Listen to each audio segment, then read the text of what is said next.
नमो अर्यन्ताणं नमो सिद्धाणं नमो आयर्याणं नमो ओज्जयाणं नमो लोय सव्वसावणम् ईसु वञ्चनमुकरो सवभावगणासनो मङ्गलाणं च सव्यसं वर्णं हवै मङ्गलम् कमठे धरणेन्द्रिय च स्वोचितं कर्म कुर्वती प्रभुस्तुल्य मनोवृत्ति पार्श्वनाथ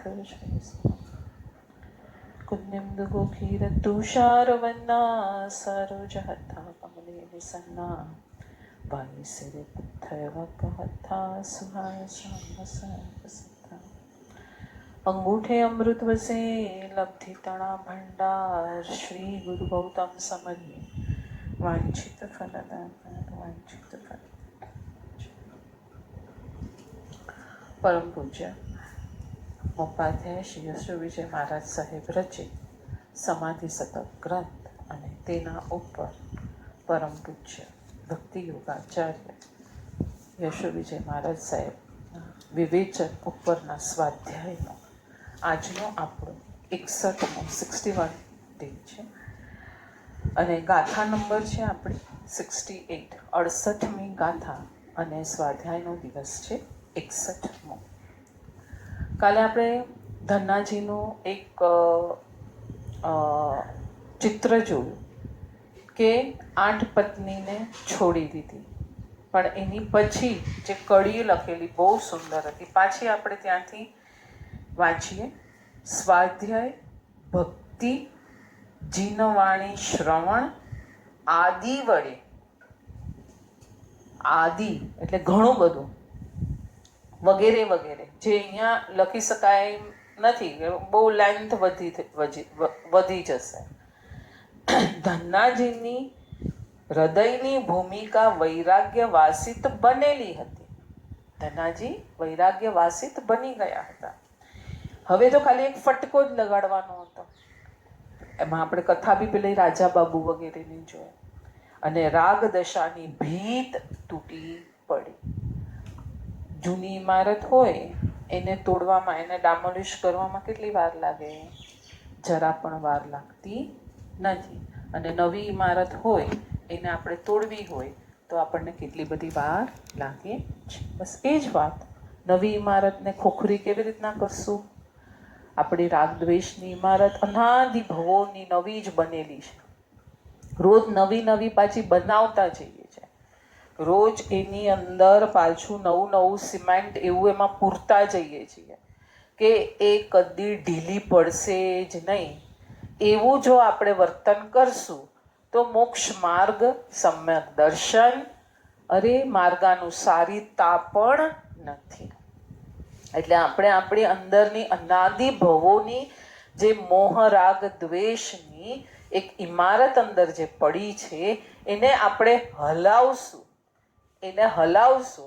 ત્યારે જ આ ઇમારત કોઈક નિમિત્ત એવું સ્ટ્રોંગ મળી જશે. દેવ અને ગુરુનો સ્વાધ્યાયમાં કંઈક એવો એક શબ્દ નવો સાંભળી લેશું.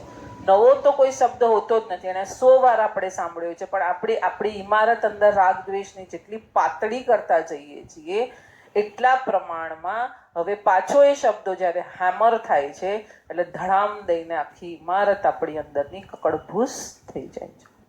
પ્રભુએ 12.5 વર્ષની સાધના કરી તો ત્યારે પહેલી વાર જ પ્રભુએ ધ્યાન કર્યું હશે અને સીધું ક્ષપક્ષણી ચડી ગયા અને સીધું કેવળ જ્ઞાન પ્રગટ થઈ ગયું. 12.5 વર્ષ સુધી એને ઘૂંટી, એને આદર્યા રાખ્યું, એને એ જ ચિંતવન, એ જ ધર્મ ધ્યાન એ કરતા ગયા.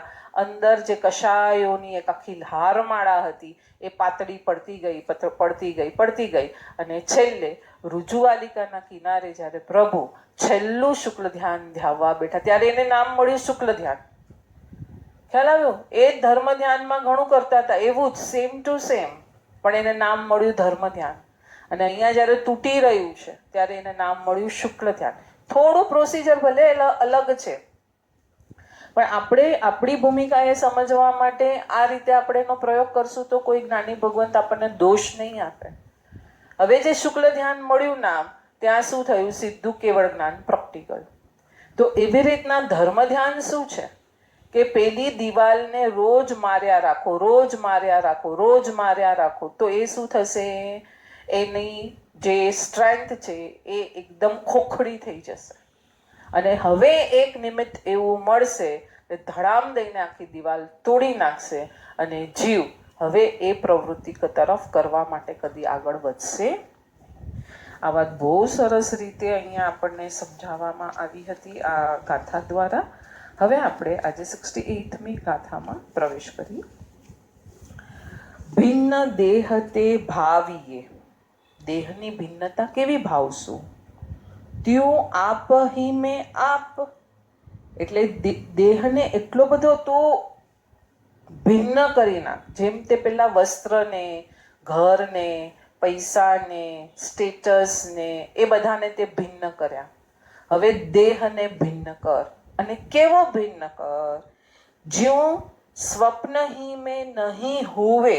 સ્વપ્નમાં પણ તને ન એવો ભ્રમ થાય કે હું દેહાતમ ભ્રમ તાપ, કે દેહ છું એવો તાપ તને સ્વપ્નમાં પણ ઉત્પન્ન ન થાય, એટલો બધો તું દેહને આત્માથી અલગ ભાવિત કર. પાછો શ્લોક વાંચું છું.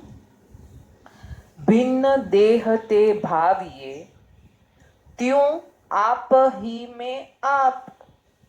જ્યું સ્વપ્ન હી મેં નહીં નવી હુએ, દેહાતમ ભ્રમ તાપ, કે દેહમાં તાપ ઉત્પન્ન, એટલે દેહમાં બુદ્ધિ તારી આવી જાય એવો ભ્રમ પણ તું સ્વપ્નમાં કેળવ નહીં.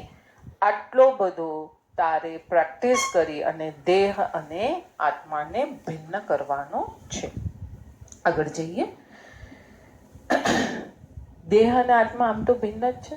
માટે તો આત્મા જ્યારે જતો રહે છે ત્યારે અંતિમ ક્રિયા આત્માની થાય છે કે દેહની થાય છે?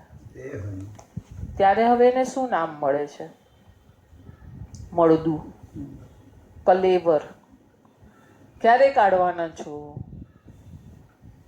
આપણે ફોન પર બી આ જ બધા પ્રયોગો કરીએ છીએ શબ્દના. હવે કેટલા વાગે કાઢવાના છો? કોને કાઢવાના છો? હા, ભાવનાને કાઢવાના છો કે ભાવનાના કલેવરને કાઢવાના છો? કેટલા વાગે કાઢીએ? આપણે ભાવનાને કાઢવાના છો એવો શબ્દનો પ્રયોગ બી નથી કરતા. કરીએ છીએ એવો શબ્દનો પ્રયોગ. કેટલા વાગે કાઢવાના છો? કેમ કે ભાવના જે દેહ અને આત્મા સાથેનું સંલગ્ન હતું એ નામ તો હવે મટી ગયું. આત્મા જતો રહ્યો. હવે ખાલી એક પૂતગલનો પિંડ પડ્યો છે અહીંયા. હને? આ રીતે દેહાધ્યાસ જો છૂટશે તો એ જ્ઞાની ભગવંતોને માન્ય છે. નહીંતર પાછી આગળની ગાથા જુઓ. છાર ઉપર લીપણું છે ને, કાંટો અંદર પડ્યો છે અને ઉપર પાટા બાંધ્યા રાખીએ છીએ. થોડી વાર માટેની શાંતિ લાગે છે, અંદર તો ઝેર, મિથ્યાત્વનું ઝેર ફેલાઈ રહ્યું છે. કેટલું બધું કીધું છે અહીંયા. આગળ જઈએ. રવિન્દ્રનાથ ટાગોરના હસ્તાક્ષર એક વિદ્યાર્થીને પોતાની નોંધ પોથીમાં લેવા હતા, પણ ટાગોર એ રીતે એકાંતમાં મળતા નહોતા. વ્યસ્તતા વચ્ચે એમને તો કહી શકાય નહીં. એકવાર શાંતિ નિકેતનના એક પ્રસિદ્ધ વિદ્યાગુરુ ગુરુ દયાળ મલ્લિક મળ્યા. વિદ્યાર્થીએ ઓટોગ્રાફ બુક એમની સામે ધરી. ત્યારે ગુરુ દયાળ મલ્લિકે લખ્યું, નો થાય સેલ્ફ, તારી જાતને ઓળખ. નો થાય સેલ્ફ, તારી જાતને ઓળખ. અને પછી નીચે ઓટોગ્રાફ આપ્યો. 2-3 દિવસ થયા પછી ટાગોર મળી જતા વિદ્યાર્થીએ તેમની સામે પાછી આ જ ઓટોગ્રાફ બુક ધરી. ટાગોરે ઉપરનું વાક્ય વાંચ્યું. હવે નીચે લખ્યું. ઉપરનું વાક્ય વાંચ્યું. શું હતું? તારી જાતને ઓળખ. નો થાય સેલ્ફ. હવે નીચે વાક્ય લખ્યું ટાગોરે, ફોરગેટ થાય self. Now you forget thyself. તું તારી જાતને ભૂલી જા. મજાની સાધના પદ્ધતિ થઈ ગઈ. પહેલા પોતાને જાણવાનું છે, અનુભવવાનું છે. એ લક્ષ્ય સાધકનું છે અને એ માટેનો માર્ગ વૈભાવિક સ્વરૂપને ભૂલી જવું છે. એટલે હવે અહીંયા બહુ બધી વાત અંદરથી એકદમ આવે છે. આપણે જોઈએ કઈ રીતે એને ખોલી શકીએ છીએ. પહેલા આવ્યો તારી જાતને ઓળખ, બરાબર. પછી કીધું તારી જાતને ભૂલી જા. તો હવે આ બે સાધના આપણે કેવી રીતના લઈશું? તારી જાતને ઓળખ અને તારી જાતને ભૂલી જા. આ બે સાધના પદ્ધતિ મળી. લખ્યું છે ને કે સાધના પદ્ધતિ થઈ ગઈ, મજાની સાધના પદ્ધતિ થઈ ગઈ. પોતાને આત્મતત્વને જાણવાનું, અનુભવવાનું એ લક્ષ્ય સાધકનું છે, અને વૈભાવિક સ્વરૂપને ભૂલી જવું તે પણ. પહેલા કીધું છે તારી જાતને ઓળખ. ત્યારે તો મિશ્રિત પિંડ પડ્યો છે ને. સોનું જ્યારે ખાણમાંથી નીકળે છે, જ્યારે તેને માઇન્સમાં બધું કરી અને એ લોકોને ખબર છે કે અહીંયા સોનાના પથ્થરો મળશે, તો ત્યાં એ લોકો બ્લાસ્ટ કરે છે કે ડ્રિલિંગ કરે છે કે જે બી પ્રોસિજર કરે છે, ત્યારે પહેલું વસ્તુ શું આવી? શ્રદ્ધા થઈ કે ભાઈ અહીંયા સોનું છે. નાની ભગવંતોના શબ્દથી, આટલા બધા ગ્રંથોના કોટેશન્સથી હવે તું પાક્કું કર કે તું આત્મા છે, તું દેહ નથી, અને હવે મારે આત્માની શોધ તરફ જવું છે. આટલું થયું. એટલે સોનાની ખાણમાં સોનું પડ્યું છે એ વસ્તુ જ્યારે ફિક્સ થઈ ગઈ, ત્યારે માઇન્સ ખોદાય છે, ત્યારે ડ્રિલિંગ થાય છે, ત્યારે મજૂરોને નીચે ઉતારવામાં આવે છે. કે કોલસાની ખાણમાં સોનું શોધવા જશે કોઈ? બે માઇન્સ છે, એક ઈસ્ટમાં છે એ કોલ માઇન્સ છે, ને વેસ્ટમાં છે ગોલ્ડ માઇન છે. તો હવે કોલ માઇનમાંથી શું નીકળશે? કોલસા. અને ગોલ્ડ માઇનમાંથી શું નીકળશે? ગોલ્ડ. તો બેવની શ્રદ્ધા પાકી છે ને, ત્યારે એ પ્રમાણે ડ્રિલિંગ થાય છે, ખોદકામ થાય છે. અહીંયા કેટલી સિક્યોરિટી હશે કોલ માઇન્સમાં? જે કોલસાની માઇન્સ છે એમાં કેટલી સિક્યોરિટી રાખશે? અને અહીંયા ગોલ્ડ માઇનમાં કેટલી સિક્યોરિટી હશે? બધા મજૂરોને કેવી રીતના આપણે વાંચ્યું હતું ને, કેવી રીતના બધા પ્રાઇવેટ પાર્ટ્સ બધું ચેક કરીને પછી બહાર કાઢે છે આ લોકોને. કેમ? કેમ કે માન્યતા છે કે આ મોંઘી વસ્તુ છે ને આ સસ્તી વસ્તુ છે કે? તો અહીંયા હવે એટલે પહેલા તો તારી જાતને ઓળખ કે હમણાં તારી જાત કેવી છે. હમણાં તો સોનું છે બી નહીં, પથ્થર સાથે, માટી સાથે એ ગઠ્ઠાઓ મિક્સ છે, છતાં લોકોને ખબર છે કે આ સૌથી મોંઘી વસ્તુ છે. એનો એક ગઠ્ઠો બી ક્યાંક છુપાવીને લઈ ગયો અને પછી એને વેચ્યો તોય હું માલામાલ થઈ જઈશ, આ એને ત્યાં ખબર છે. બરાબર છે. તો અહીંયા તારી જાતને ઓળખ. ભલે મેલી ઘેલી જેવી છે એવી, પણ તું કેવો છે અંદર? રત્નમાં છુપાયેલું સત છો. હવે પછી એણે જોઈ લીધી જાતને, ઓળખી લીધી. ઓળખશે ત્યારે ખાલી જાતને ઓળખશે? બે વસ્તુને ઓળખશે. માટી અને સોનું બેવને એણે ઓળખ્યું છે ને. તો આત્મતત્વ એક વસ્તુને એ ઓળખી રહ્યો છે, અને સાથે જે પૂતગલની દુનિયા, કર્મની દુનિયા, રાગની દુનિયા, વિભાવની દુનિયા, એને પણ ઓળખી રહ્યો છે. હવે બે ને ઓળખીએ છીએ.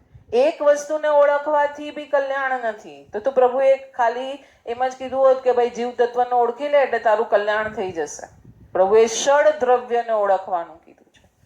જૈન દર્શનમાં ષડ દ્રવ્યની મહત્તા છે, ખાલી જીવ દ્રવ્યની મહત્તા નથી કીધું. તો પ્રભુ ખાલી આત્માનો જ મોક્ષ થવાનો છે, તો પ્રભુએ આત્માના જ ગુણગાન ગાયા હોત. એટલે તો કેવલીને વિચક્ષણ, વેરી શાર્પ બુદ્ધિ વાળા કયા છે. આપણે જેવી નહીં શાર્પ બુદ્ધિ.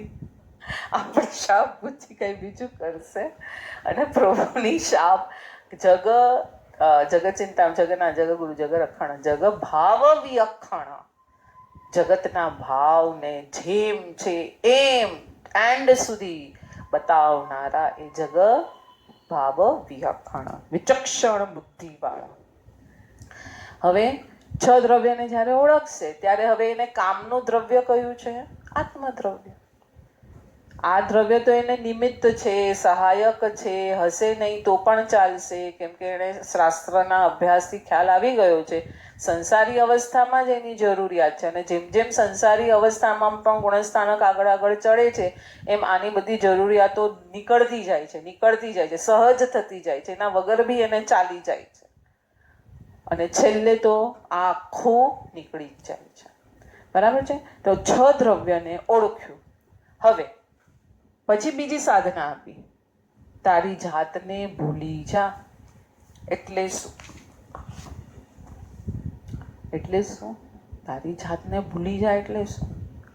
કેમ કે ગુણોનો રાગી આ બહુ ઊંડાણ વાળી વસ્તુ છે. આપણે જૈન દર્શન સાથે કરીએ તો કે જ્યારે ગુણોનું પ્રકટીકરણ થાય છે જીવમાં, 6ઠા 7મા ગુણસ્થાનકની વાત લઈએ, અથવા તો ક્ષમા, ખંતિ, મદ્દવ, અજ્જવ, આ બધા જ્યારે ગુણોનું પ્રકટીકરણ થાય છે ત્યારે જો તું ગુણમાં ભળી ગયો, હા, અને એનો રાગ કરી નાખ્યો, અરે હું આટલો શાંત રહી શકું છું, હું આટલો ડાયો રહી શકું છું, હું આવો છું, કાંઈ નહીં. પછી છેલ્લે જ્યાંથી નીકળે છે ત્યાં ગયો, એને પણ માણવાનો નથી. તું આ જ છે, બસ વાત થઈ ગઈ પૂરી. હું આ જ છું. હવે એને યાદ રાખશે, હું ભાવના છું એવું પાકું કરીશ રોજ. ના, હું ભાવના છું, હું ભાવના છું, હું ભાવના છું, હું ભાવના જ છું. હવે હું ભૂલી ગઈ કે રોજ પાકું કરું છું. બસ, તો એ રીતે સાધના કરવાની છે. તું આ જ છે. હવે એને પાકું શું કરવાનું? એને જોવાનું શું? એને માણવાનું શું? એના સુધી જવાનું શું? કાંઈ હવે એ વસ્તુ જ ન રહી. હું આ જ છું. વાત થઈ ગઈ પૂરી. હા, હું રોજ પાકું કરું, હું ભાવના છું, હું ભાવના છું, હું આત્મા છું, હું આત્મા છું, હું જ્ઞાન છું, હું અનંત ગુણનો સ્વામી છું. એ બધું બેઝિક સ્ટેજ પર ચાલશે. એટલે બેઝિક સ્ટેજમાં તારી જાતને ઓળખ, ત્યાં આપ્યું. પછી તું એને પણ નહીં ભૂલી જાય તોય ગુણસ્થાનક નથી ચડાતા, તોય આગળ નથી જવાતું, તોય કાંઈ થતું નથી. કેટલી સ્ટ્રોંગ સાધના આપી છે અહીંયા આપણને. ખ્યાલ આવ્યો? કેમ કે એ બી ક્ષયોપશમ જ્ઞાન છે, ક્ષયોપશમ ગુણ છે, ક્ષાયિક મૂળ ગુણ નથી. જ્ઞાન જે છે, હવે આપણે સારી એક જ એક્ઝામ્પલ લઈએ, કેમ કે અહીંયા વૈભાવિક સ્વરૂપને ભૂલવાનું કીધું છે. જ્ઞાન ગુણ છે આપણી પાસે, તો જ્ઞાન ગુણ કઈ રીતે પ્રગટ થશે? મતિ જ્ઞાન, શ્રુત જ્ઞાન, અવધિ જ્ઞાન, મનોપર્યવ જ્ઞાન અને કેવળ જ્ઞાન રૂપે. તો જ્યારે મતિ જ્ઞાન, શ્રુત જ્ઞાન, અવધિ જ્ઞાન અને મનોપર્યવ જ્ઞાન રૂપે પ્રગટે છે, તો એ પ્રગટે છે કોણ? કેવળ જ્ઞાન જ પ્રગટે છે. પણ કર્મના આવરણો એવા પડ્યા છે ત્યાં કે કેવળ જ્ઞાનને વૈભાવિક રૂપે મતિ, શ્રુત, અવધિ, મનોપર્યવ રૂપે પ્રગટ થવું પડે છે. એટલે આ બધાને ક્ષાયોપશમિક જ્ઞાન કીધા. હવે જે વૈભાવિક સ્વરૂપ હતા, કર્મના જથ્થા હતા, બધું ખતમ થઈ ગયું. એટલે શું થયું? જે જ્ઞાન જેવું હતું એવું કેવળ જ્ઞાન પ્રગટી ગયું. એટલે આ બધાને ભૂલવાનું કીધું. ઓ, મને તો મનોપર્યવ જ્ઞાન છે, ઓ, મને તો મનોપર્યવ જ્ઞાન છે, તોય કાંઈ નથી થતું. ખ્યાલ આવ્યો? એટલે હવે અંદરમાં શેનાથી છૂટવાનું, એના પર હવે આ લોકો ભાર આપી રહ્યા છે જ્ઞાની ભગવંતો આપણને. નહીં તો શું થશે? એ ગુણોના રાગમાં આપણે પડી જશું તો એનાથી ઉપરનો જે ગુણ છે એ પ્રાપ્ત થઈ શકશે નહીં. એટલે આપણો તો અલ્ટિમેટ ગોલ સુધી જવાનું છે. આપણે જો વચ્ચે સ્ટેપ્સ પર બેસી ગયા, મારે 10 સ્ટેપ્સ પર પહોંચવાનું છે અને 5th સ્ટેપ પર જ બધું બહુ સુંદર મળી ગયું ને હું ત્યાં બેસી ગઈ, તો 10 સ્ટેપ સુધી હું પહોંચી નથી શકવાનું. ચાલો આગળ જઈએ. થયું ક્લિયર અહીંયા 2 સેન્ટેન્સ? બરાબર. ચાલો. વિદ્યધ્વર્ય આચાર્ય શ્રી રત્નસુંદરજી સુરતથી ઝઘડિયા તીર્થ બાજુ જવાના હતા. તડકેશ્વર નામના ગામના લોકોને ખ્યાલ આવ્યો. તેઓએ વિનંતી કરવા આવ્યા કે તમે અમારા ગામે અચૂક પધારજો. હિન્દુ ભાઈઓ મોટી સંખ્યામાં વિનંતી કરવા આવ્યા. કાર્યક્રમ નક્કી થયો. તે દિવસે સવારે આચાર્યશ્રી 8 વાગે આવી જવાના હતા, એટલે 9 વાગે પ્રવચન રાખેલું. જે દિવસે આચાર્ય પ્રવરશ્રી તડકેશ્વર પધારવાના હતા તેની આગળની સાંજે એક ગમખ્વાર ઘટના ઘટી. તડકેશ્વર ગામના 18 થી 20 યુવાનો તાપી નદીમાં હોડીમાં જતા હતા. હોડી ઊંધી વળતા ઘણા યુવાનો ડૂબી અને ખતમ થઈ ગયા. તાપીની રેતમાં એ યુવાનોનો મૃત્યુદેહનો સામૂહિક અગ્નિ સંસ્કાર થયો. એટલે તડકેશ્વર ગામના યુવાનો 18-20 જે હતા તે બધા હોળી ઊંધી વળી જવાથી ડૂબી ગયા અને હવે ત્યાં તાપી નદીના કિનારે અગ્નિ સંસ્કાર થઈ ગયો.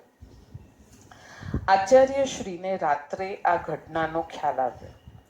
કાર્યક્રમ પ્રમાણે તેઓ તડકેશ્વર આવી ગયા, પણ વિચાર્યું કે જે ગામના 9 લોહિયા આટલા બધા યુવાનો એક સાથે ખતમ થયા હોય ત્યાં તો શોકનું વાતાવરણ કેવું હશે કે ત્યાં પ્રવચન કઈ રીતે કરી શકાય.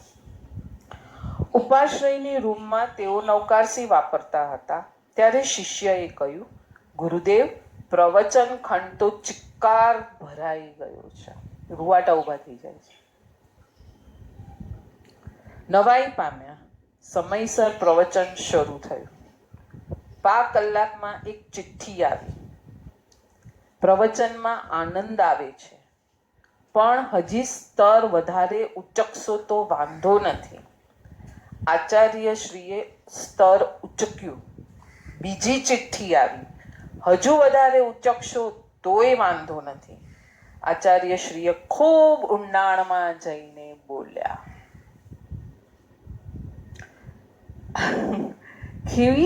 કેટલું પચાવ્યું હશે. આપણે પેલા આખી સ્ટોરી, આખી ઘટના વાંચીએ. પ્રવચન પૂર્ણ થયા પછી બધા બેઠેલા. એક ભાઈએ કહ્યું, આપ શ્રીને ગઈ સાંજની ઘટનાનો ખ્યાલ હશે. આગળ પ્રવચનમાં બેઠેલા આ ભાઈના 2 9 લોહિયા યુવાનો દુર્ઘટનામાં ખતમ થઈ ગયેલા છે. આચાર્યશ્રીએ પૂછ્યું, આ સમાચાર મળતા તમને શો પ્રતિભાવ થયો? એમણે કહ્યું, એટલે પેલા ભાઈ જે આગળ બેઠા હતા એમને ત્યાં જ હતા, એમણે કહ્યું, દાદા પાંડુરંગજી આઠવલેજીનો હું ભક્ત છું. દાદાનો ફેક્સ તરત આવી ગયો. પ્રભુએ બંને દીકરાઓને પોતાના કામ માટે બોલાવી લીધા છે. મહારાજ શ્રી, મારો પ્રતિભાવ એટલો જ હતો કે પ્રભુએ પોતાના કાર્ય માટે મને પણ કેમ ન બોલાવી લીધો? આચાર્યશ્રીએ પૂછ્યું, પ્રવચનને, તત્વજ્ઞાનને આટલા ઊંડાણપૂર્વક તમે માણી શકો છો એનો મને ખૂબ આનંદ થયો. ત્યારે લોકોએ કહ્યું, ત્યાં જે તડકેશ્વર ગામના લોકોએ કહ્યું, દાદાના સ્વાધ્યાય મિશનમાં અમે જોડાયેલા છીએ. દાદાના, પાંડુરંગ આઠવલે, દાદાના તત્વજ્ઞાન પરના ઊંચા પ્રવચનો સાંભળવાને કારણે તત્વજ્ઞાનના ઊંડાણમાં આનંદ આવે છે. કઈ કક્ષા હશે, કેટલું ઘૂંટ્યું હશે, કેટલી ઇમારતને ખોખરી કરી નાખી હશે કે જ્યારે પ્રેક્ટિકલ પ્રસંગ આવ્યો ત્યારે એમાંથી પાસ થઈ ગયા.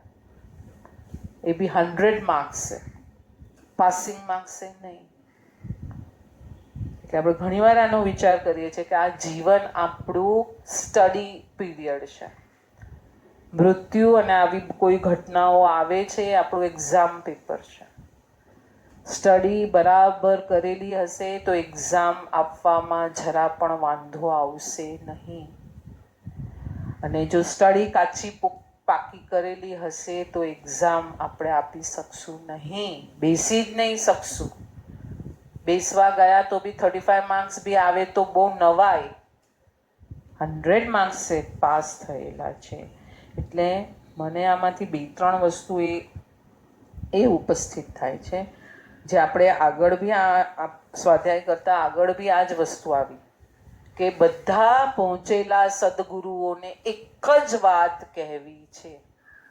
આપણે આમાં જોઈએ છે કેટલા બધા ચાઇનીઝ, ઝેન, કબીરજી, મીરાજી, નરસિંહ મહેતાજી, આજે પાંડુરંગ આઠવલેજી, તો બધા પહોંચેલી કક્ષાના ગુરુઓ છે. તે બધે ભેદ જ્ઞાનની જ પ્રોસિજર કરાવે છે.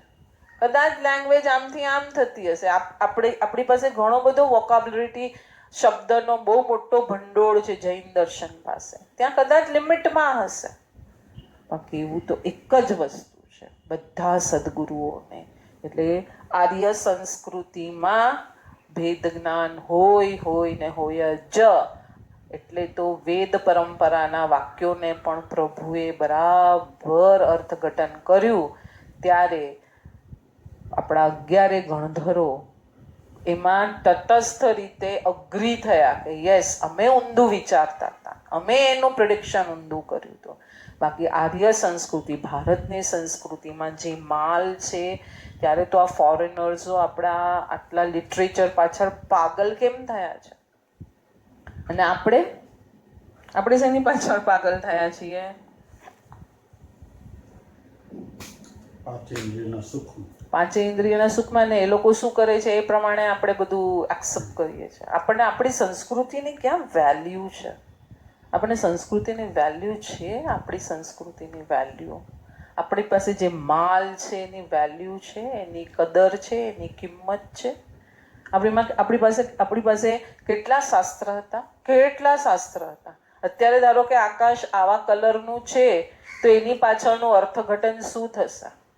અત્યારે કાગડાઓ પેલે આમાં પેથળસાને કેટલી બધી કથામાં આવે છે કે આમાં પક્ષી બોલે છે તો એને શું મળશે, તો એનું અર્થઘટન શું છે? છે ફોરેનની ક્યાંય આવામાં છે? ક્યાંય આટલા શાસ્ત્ર છે કે અત્યારે આમ આ શુકન થયા તો એનું ફળ શું હશે? અહીંયા આ પ્રસંગ તો બહુ સુપર વિચાર કરે છે કે ચિઠ્ઠી મોકલે છે. શું આટલા આપણે આમ જોઈએ તો કે કદાચ અંદર થોડું દુઃખ હશે કે નહીં હશે એ વિચારવાની આપણે કોઈ જરૂરત નથી. કેમ કે હજી આપણે તો કક્ષા અહીંયા સુધીની પહોંચી જ નથી. કઈ રીતે કહું હું? એમણે કીધું કે હજી સ્તર વ્યાખ્યાનનું ઊંચું ઉચકો તમે. અને છેલ્લું આવ્યું કે અમે તત્વજ્ઞાનના ઊંડાણવાળા પ્રવચનોથી ટેવાયેલા છીએ. સાંભળવાને ઊંડાણમાં આનંદ આવે છે, એટલે કે અમને આ ખબર છે. હવે મારે અહીંયા એક સવાલ હું તમને જ પૂછું છું કે તત્વજ્ઞાન ઈઝી છે કે અઘરું છે? ઈઝી છે. અહીંયા આટલી દુઃખની ઘટના વચ્ચે પણ તત્વજ્ઞાનની રુચિ છે. અને આપણે એકદમ કાંઈ નથી, આરામથી ખુરશી પર બેઠેલા છીએ ઉપાશ્રયમાં, અને બધી શાંતિ છે, સામાયિક લઈને બેઠા છીએ, કાંઈ નથી, બધું ગરમીનું વાતાવરણ પણ નથી. અને સાહેબજી તત્વજ્ઞાનનું ઊંડાણવાળું પ્રવચન આપે, આપણા શું હાલ થાય છે? ત્યારે કાંઈ સમજાયું નહીં, ઉપરથી ગયું. આ શબ્દ જ્યારે કોઈ મને કહે છે ને, કાંઈ સમજાતું નથી, ઉપરથી જાય છે, આમ દુઃખ થાય. આપણે શું કહીએ આ વસ્તુ? ઉપરથી જાય વ્યાખ્યા. તને તારી વાત ન સમજાય, આખા ગામની વાત તને સમજાય છે. આટલી સુખાકારી વચ્ચે પણ જો તું તત્વજ્ઞાન નથી સમજી શકતો તો તું ત્યાં નક્કી કર, હું ભારે કર્મી જીવ છું, મારે આ કર્મની દિવાલોને હલાવવી છે ને આ તત્વજ્ઞાનને સમજવું છે. તમે સામેવાળી વ્યક્તિને ઉતારી પાડો છો.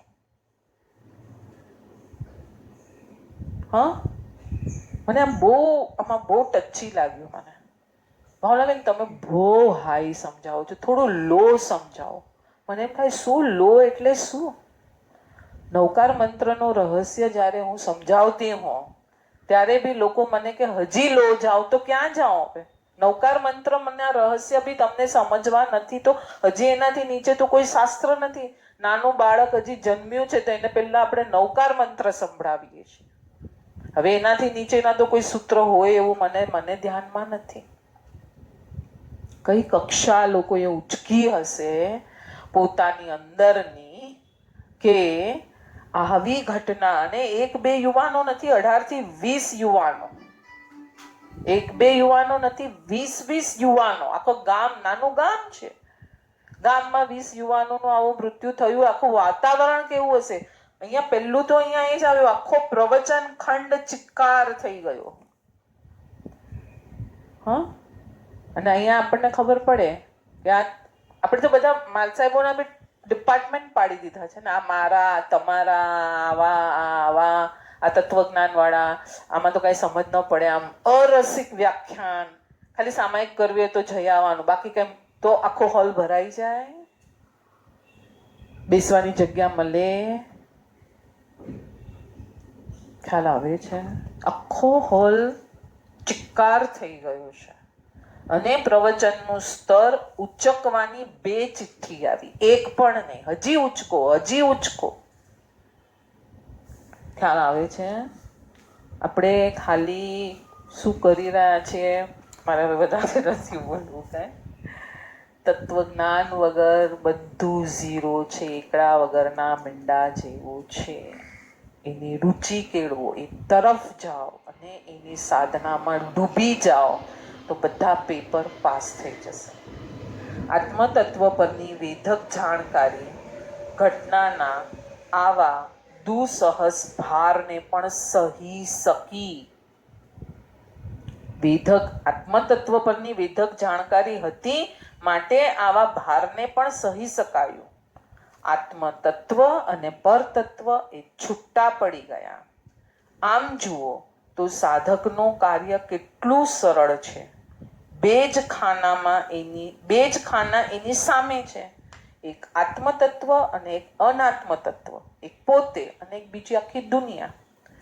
આત્મતત્વ ભણી આગળ વધાય એવી જ પ્રવૃત્તિ સાધક કરે છે અને જેથી અનાત્મતત્વ તરફ જઈ શકાય એવી પ્રવૃત્તિ છોડી દે છે. એટલે નિવૃત્તિ પ્રવૃત્તિ એ જ જૈન દર્શન છે. અહીંયા તમે બધું છોડ્યું પણ કંઈ માણ્યું નહીં તો એ શુષ્કતા છે, તો એ જૈન દર્શન નથી. જેટલું છૂટશે એટલું મણાશે. બેઉ પલ્લા સરખા જ થતા જ, એટલે આ પલ્લું ભારી થયું તો આમાં ઝીરો થયું તો એ પલ્લું ને આ બંને બેલેન્સ થતા જશે. સાધક પ્રભુના ઐશ્વર્યની મજાની વાતો કરતો હોય, શ્રોતાઓ એના વાક પ્રવાહમાં, વાણીમાં વહેતા હોય, એના ચહેરા કહેતા હોય કે તેઓ પ્રવચનકારની અભિવ્યક્તિના માધુર્યમાં ડૂબી ગયા છે. ખબર પડી જાય. હા, હું બી મારા જ્યારે આખા ક્લાસ ગ્રુપના લેતી હોઉં મને ખ્યાલ આવી જ જાય કે બધા અંદર ડૂબી રહ્યા છે, બોર થઈ રહ્યા છે કે હવે બસ જલ્દી ભાવનાબેન પૂરું કરે તો સારું, અમે છુટકારો પામીએ ભાવનાબેન માંથી. એ જ ક્ષણે સાધક બોલવાનું બંધ કરી દે. બરાબર છે? જો એથી પોતાનો અહંકાર ઉદ્દીપ્ત થતો હોય તો, હવે જો અહીંયા બહુ ફાઇન વસ્તુ આપી કે એને લાગે કે મારી વાણીથી આ લોકો ડૂબી રહ્યા છે, અંદર માણી રહ્યા છે, ત્યારે બંધ કરી દેશે.